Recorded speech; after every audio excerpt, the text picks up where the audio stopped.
Thank you all. I'll defer to Senator Tuberville to ask questions. Thank you, Mr. Chairman. Gentlemen, thanks for being here. Important topic. Mr. Rourke, it's got to be pretty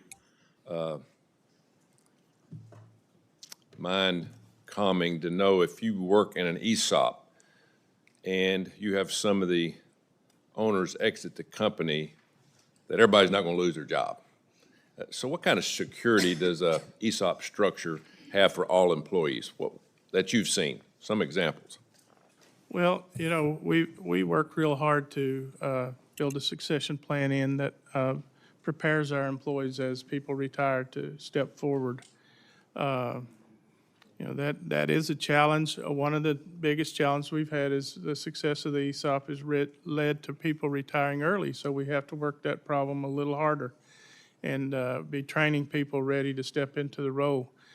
The departure of employees that are retiring actually creates lots of opportunities for the other employees to accelerate in their career quicker. So a successful ESOP actually creates a lot of successful careers.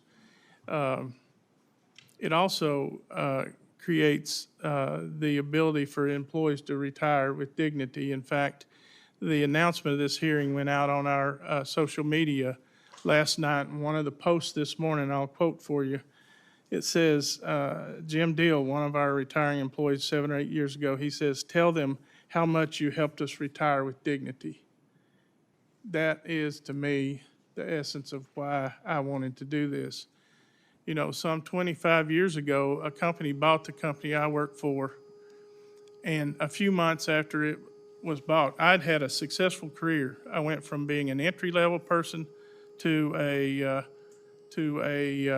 executive. I was president of an operating segment. In that time, I'd had one of the most successful careers of anyone at that company.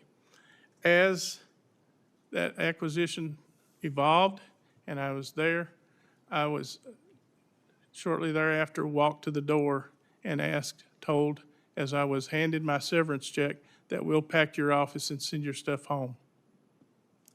When I started this company, at the core of what I wanted is I wanted people to retire with dignity. When I walked out and stood on that corner, I didn't feel very dignified.